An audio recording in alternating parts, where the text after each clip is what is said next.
I'm not that big of a DC fan, so I practically had no expectations going into this movie. But I had heard a lot of mixed reviews, especially negative ones. James Gunn is gonna ruin the character, it's gonna be too funny and overstuffed. This new actor isn't big enough. Wait, even my own friend group was anti-Superman and Team Fantastic Four. And they didn't even know who they were, pre-Marvel rivals. Anyway, so I watched Superman and then thought, did we watch the same movie? It was really good. David Cornsweet as Superman was a great pick and a worthy successor to the legacy. Guy Gardner and Mr. Terrific were fantastic. Super? Okay, fine, they were terrific. It had a lot of heart, funny and serious moments, great action, and made me walk out of the theater excited for the future of the DCU. Or the DCEU, or DCCU? I don't know, but that's coming from a die-hard Marvel fan. Bless Batman. Batman. And right now, that means taking the bad with the good. So actually, currently, it's just a lot of bad. Except you stay. There's a scene in the film where Lois and Clark are arguing about the relationship, and she says she's too punk rock for him. He thinks everyone is beautiful. To which he replies, maybe that's the real punk rock. And for some reason, that just struck a chord within me. And then the movie ends with the song, I'm a Punk Rocker.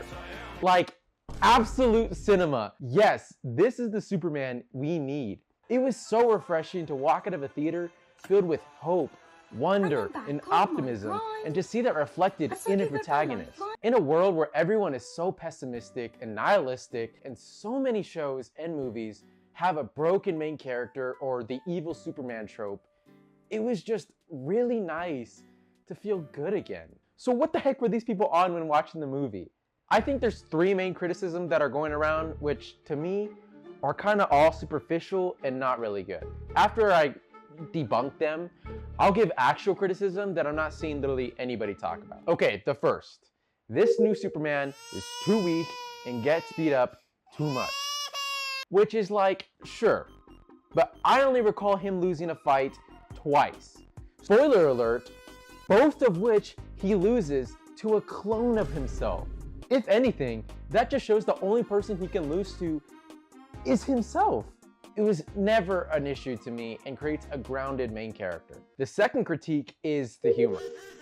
Like, yes, there's a lot, but you want that for a lighthearted film about a guy who's so hopeful. There's only one scene I can recall where the Marvel humor kicks in and ruins a serious story beat, but other than that, there was surprisingly a lot of restraint. What the hey, dude? And finally, the politics of the movie, which to me was not overbearing or overtly trying to spread any message. Compared to a lot of other projects, I think this is pretty tame. From Superman's perspective, it's clear he's just trying to do good the way he thinks it should be done. People were going to die! Last quick one, 3.5, the CGI looking ugly, which just is not true in this case. It was really well done.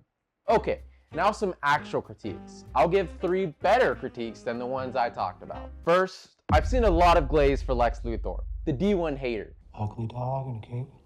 What did you say? Which the actor deserves. The character, maybe not. When walking out of the movie, I didn't think much of his genius mastermind plan and felt it was well thought out.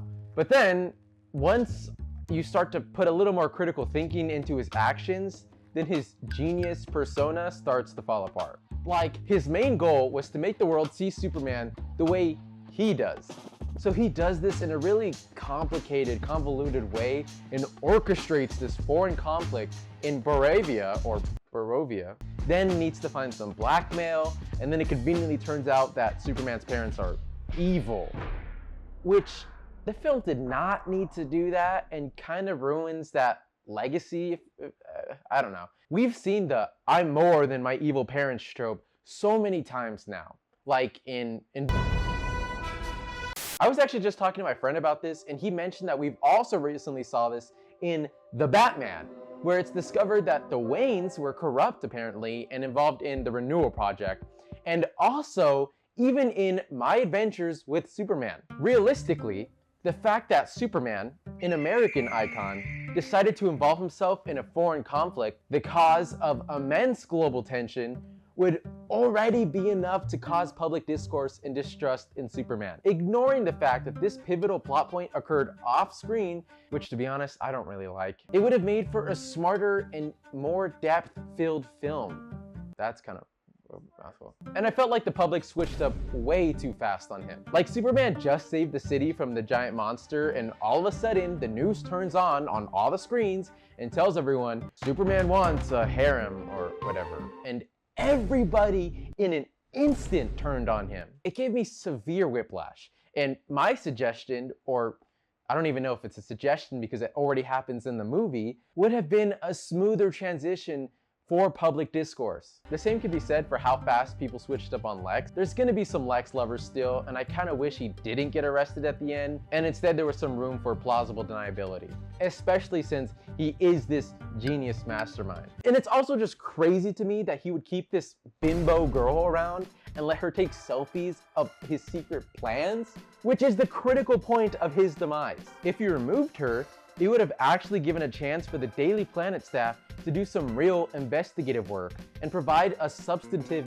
B-plot. But you know what would have been even smarter? If he really wanted to ruin Superman's reputation, he didn't have to do all of that because he literally has a clone of Superman. All he needed to do was make the suit, give him a haircut, and unleash Ultraman onto the city and be like, look, government, Superman's evil.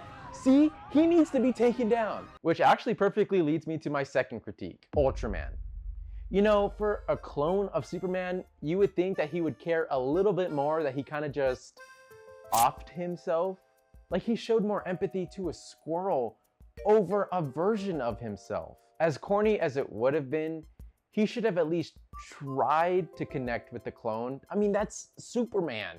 He should have been like, if there really is any of you in me, then you know that this isn't who you are, or whatever cornball line. But thematically, it would have matched the idea of, I don't have to be what people tell me I should be, matching Superman's journey with his parents. Anyway, my last critique, which I promise I did like the film. I know it kind of seems like I'm critiquing it more than praising it, but I'm just trying to help. My last critique is Clark's relationship with Lois and his parents. I wish we got more depth to Lois and Clark, because we only ever see them argue and you're not shown why they love each other outside of the fact that they're a couple in the comics, so that's why. Lois spends most of the film wanting to break up with him and doubting her relationship. Like, we missed a couple of steps to get here. I don't know, I feel like the filmmakers shot themselves in the foot with skipping over a lot of the origin off screen. Like the emotional climax, the ending scene of the film, is Clark realizing who his true parents are, which is a nice scene, but we didn't get to grow or connect with the relationship because it happened all off screen. We realistically only got one, albeit really good, scene with Clark and his dad. But outside of that, it kind of felt like for most of the film, he was ashamed of Ma and Pa Kent, or I don't know, just, we weren't given a whole lot to make that revelation at the end really hit home. Like, yeah, we're shown clips of him growing up with them, but that's kind of lazy considering they're barely introducing that at the very end of the film. Anyway, I just want to reiterate that this film is still really good. At its best, it's an 8 out of 10.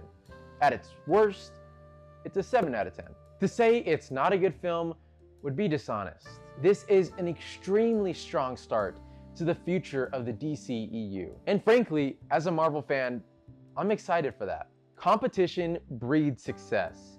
And if the DCEU starts doing really well, that's gonna force Marvel to lock in again. It's only a good thing if DC succeeds, and with that, if Marvel does too. To be honest, I was gonna make a jab at this film's competitor, but then I realized every Superman needs their fantastic friend.